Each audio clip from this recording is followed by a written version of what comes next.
Oi pessoal, vem comigo. No caminho eu explico nosso canal de livros e bate-papos. Eu sou Marco Paulo Lessa. Sejam todos muito bem-vindos ao canal.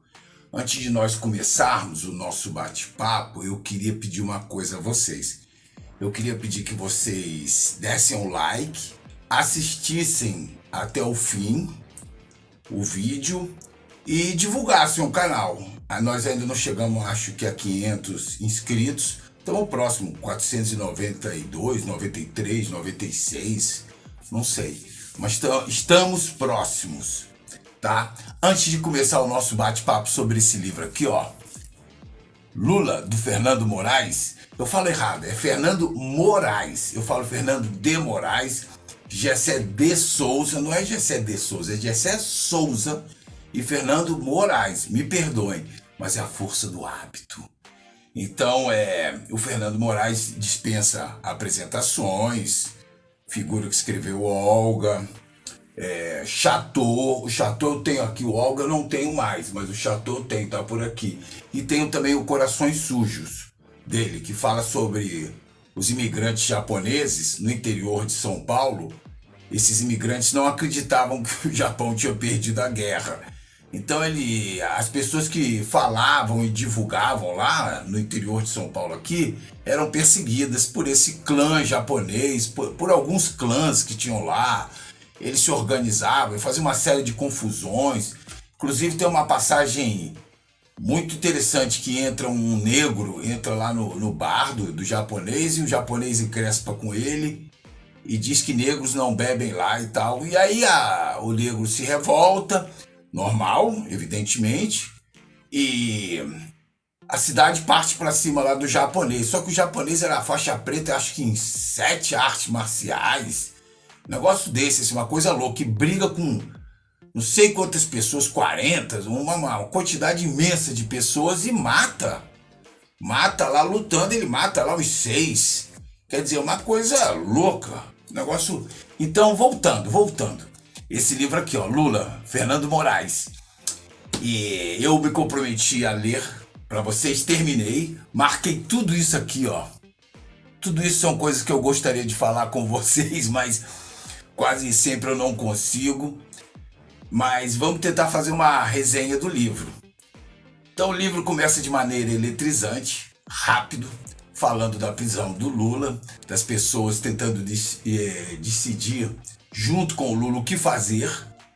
O Lula, uns falando para ele fugir, outros não se entrega, outros falando, vamos chamar fulano de tal, e estavam todas as figuras contemporâneas aqui da nossa política.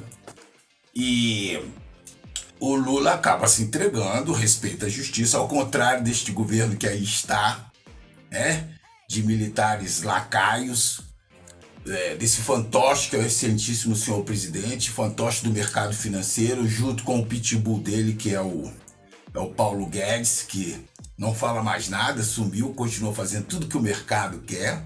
Essas reformas patéticas que começaram no governo Temer, emprego não teve, tiraram o direito das classes trabalhadoras, que é uma luta antiga que está aqui nesse livro. Então esse livro tem uma série de curiosidades e coisas que a gente não sabe. Se não ler, não pegar uma biografia, uma coisa do gênero, a gente passa despercebido. Por exemplo, eu não sabia que quem criou o DIEESE foram os sindicatos, acho que em 55, tá aqui no livro. O supletivo, que hoje é largamente difundido aí no país, o supletivo foi o sindicato para acelerar o processo educacional dos trabalhadores, do pessoal mais simples, pessoal de chão de fábrica.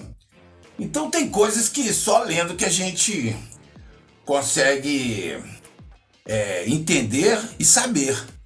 Por exemplo, tem uma coisa aqui, vocês sabem que lá nos anos 70, quando a inflação bombava no período militar, que dizem que período da pungência, que o país ia não sei quantos anos em 10, aqueles slogans idiotas, patéticos. O Delfim Neto marretava os índices da inflação. O Delfim Neto dizia assim, já que a gente não pode controlar a inflação, vamos controlar os índices. Ele chama de tungar. Tungar é roubar, o termo tungar é roubar. Então ele marretava os índices. Até hoje isso é feito aí, até hoje. As técnicas são as mesmas, bem parecidas. Naquele tempo já disseminavam mentiras sobre o Lula, que ele pegava 3% em cada ajuste sindical, ele pegava dinheiro. Já eram as fake news. Isso existe desde o tempo de Roma. Na Grécia Antiga já tinham fake news. Os romanos já faziam fake news. Jesus Cristo foi vítima de uma fake news. Concordam? Então é um livro muito interessante, é sobre ele que eu vou falar com vocês, tá? Vamos em frente? Lula. Fernando Moraes, excelente, ótimo. Companheiros e companheiras, vamos lá. Então, o livro é eletrizante. O autor, que é o Fernando Moraes, se permite avançar no tempo e retroceder para melhor explicar, melhor esclarecer algumas coisas. Então começa o Lula indo preso, um monte de visita de pessoas importantes do mundo todo, o conflito se entrega ou não, a confusão na porta, a Polícia Federal não conseguindo entrar, dizendo que ia solicitar o batalhão de choque, então e assim vai. Aí ele vai preso, aí o juiz ladrão Moro, que está aí jogado às traças, o ostracismo, caiu no ostracismo, agora ele tá abnegado, virou um abnegado, virou uma pessoa, um homem de sentido nacionalista, virou um republicano, tá abrindo mão da candidatura dele para fazer uma união. Isso é porque ele saiu do partido, foi pro outro, colocaram ele de escanteio. Isso é para ele aprender, né? De abnegado, de altruísta, ele não tem nada. Muito pelo contrário, é um egóico. O núcleo dele é o ego mesmo dele. Ele não tem compromisso nenhum com você nem comigo. O que ele fez com o Lula foi um crime. Ele devia estar preso, ele, Delagnol, aquela turma toda lá de Curitiba. Aí, o Lula fala assim, fiquem tranquilos. Eu não vou me suicidar ainda, tenho muita coisa para fazer pelo Brasil. E vai, confie no Lula. Então o livro tem bastante foto da resistência, do pessoal que acampou lá na frente, do pessoal que acampava no ABC, aqui o Boff, diversos intelectuais, políticos do mundo todo, sindicalista americano, para vocês verem, todos indo visitar o Lula. O livro continua, dá um take sobre o Fernando Henrique. Fernando Henrique era o cara que fazia, sabia? Fernando Henrique ficou do lado, nas greves, ficou do lado dos operários. E já era deputado, apareceu lá. Fala da ascensão do Fernando Henrique. Ele foi vice do Franco Montoro. Franco Montoro foi governador de São Paulo, mas na época eu acho que era senador. Fala do Fernando Henrique. O livro fala das lutas sindicais, dos direitos das classes trabalhadoras, não confundir direitos com privilégios, nem com regalias, tá? Como o empresariado quer passar essa ideia. O empresariado tem sindicato, tem a Fiesp, tem a Fiesp em São Paulo, né? Da indústria, a Federação da Indústria de São Paulo, o sindicato tem a Federação de Minas, os bancos têm aí a Febraban, se eu não me engano agora, os bancos têm. Por que nós, classe trabalhadora, assalariados, não podemos ter sindicatos organizados?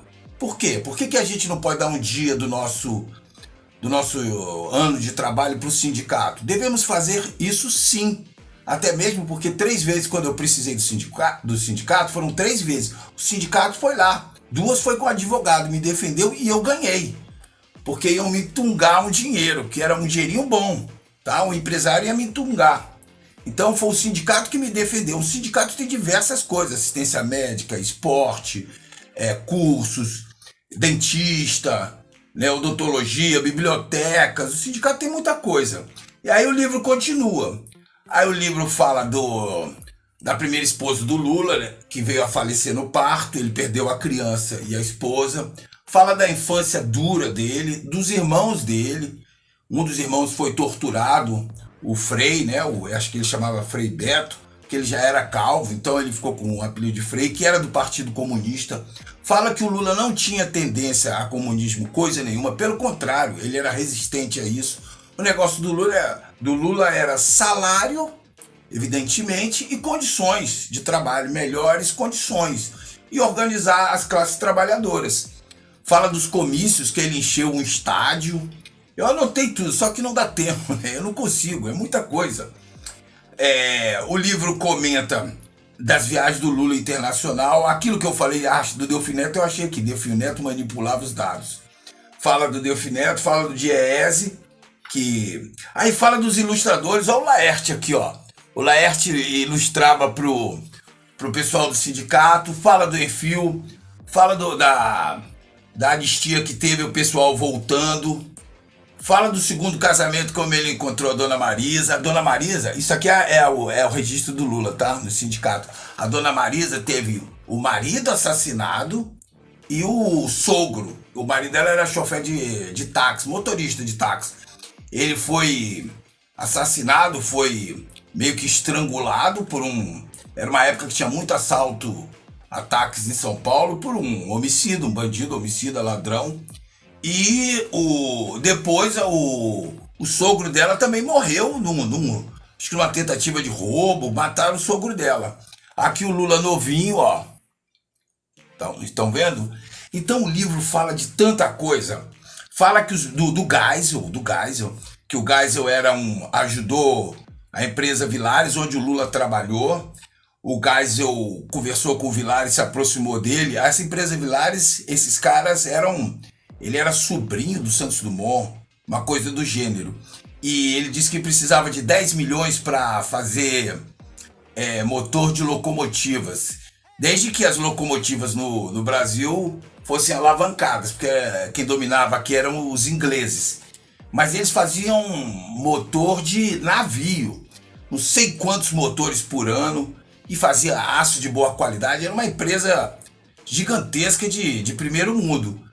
Aí quando os militares deram o golpe, essas empresas foram sendo, assim como o Moro fez com a Odebrecht, com a Andrade Gutierrez, com a OAS. O Moro quebrou essas empresas todas. Um juiz de primeira instância lá de Curitiba, uma figura sem expressão, né, que já tinha feito lá as tramóias dele lá com o banco lá acho que do Rio Grande do Sul. Um juiz daquele, as tramóias que eu digo, não julgou os caras, liberou os caras que roubaram. Um juiz daquele quebrou, na época que ele quebrou a Odebrecht, foram feitas cerca de 200 mil demissões. Vocês estão entendendo o que é isso? 4 milhões e meio de pessoas ficaram sem empregos. As pessoas ficaram sem os seus empregos, porque ele foi quebrando as empresas de engenharia pesada do Brasil. E quem foi tomando conta disso foram os americanos, os canadenses, os ingleses. Ou seja, um agente da CIA. O Moro e aquela galera é agente da CIA. O Delagnol recebeu um dinheiro aí que o pessoal depositou na conta dele, fez Pix. Pessoal bobo e burro, né? 2B, bobo e burro. Porque ele já tinha esse dinheiro separado aí no dinheiro que ele recuperou aí. Já tinha o dinheiro separado e pegou o dinheiro de novo. Quer dizer, os caras são assim, a pior espécime. Estão aí brigando aí e estão com medo de serem presos, porque a chance desse grupo aí de Curitiba ser preso é muito boa. Então, o livro vai falando diversas coisas e ele termina dando um takezinho do volume 2. Ele fala aqui, ele estica aqui, ele fala no final o livro, as cenas dos próximos volumes. Eu recomendo a vocês, porque é muita informação, gente, acaba que eu não consigo passar para vocês. Aí ele fala que os militares, quando começou a abertura, os militares tomaram de lavada, porque era o MDB, que está aí até hoje, e a Arena. A Arena era a direita conservadora, apoiou o golpe. Ele fala que os militares tomaram de lavada, que o MDB era o guarda-chuva, inclusive os dois partidos comunistas foram para o MDB, o PCdoB e o PCB. Fala da volta do Brizola, fala do retorno do pessoal, de alguns que já estavam aqui, os militares não sabiam, né? Do falecimento da esposa, a gente já comentou, da ideia de supletivo. Nossa, o livro é muito legal. Leiam, é uma história do Brasil. É uma história do Brasil. 70, 80, E aí, do próximo 80, 90, quer dizer, 3 décadas, 30 anos. Então, a luta do Lula fala que, olha, o Lula não conseguiu ir ao enterro do irmão. E no regime militar morreu um parente dele, a mãe dele, eu acho. Acho que a mãe dele, Nona Lindu, né?